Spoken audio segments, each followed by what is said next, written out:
mel ni musuma laa parce que yéen ci yaa mën a way la xam nga man duma kii yoon baax ci salaatul faatiha yam na la yàlla la fa cat yaa mën a way ci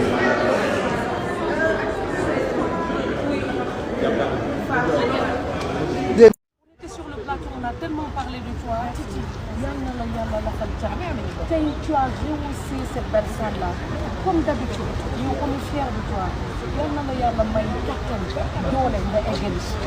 le faut, parce que tu mérites d'être quelqu'un dans ce pays. Donne-moi comme le best, le bas,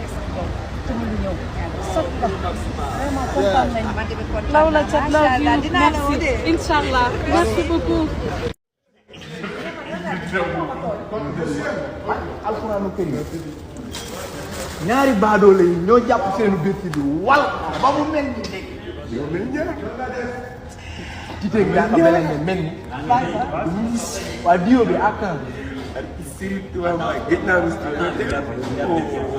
dio bi lañ soxla dio bi Titi la du la mel dio bi lañ soxla laa mu gën a gaawee ndax wax la fii Sénégal dio bi lañ soxla yéen ñaar da ngeen a wal seen man fi mu toll damaa joom bi tos tey tëdd laa demoon tëdd xamal na moom affaire bi xay man mënu ma am waykat bu jigéen waaye kii sa ba loolu dara jarul ma loolu yàgg na ma ko wax tey ay woy sama ndey ci stress yaa xam tey loolu nga jég saa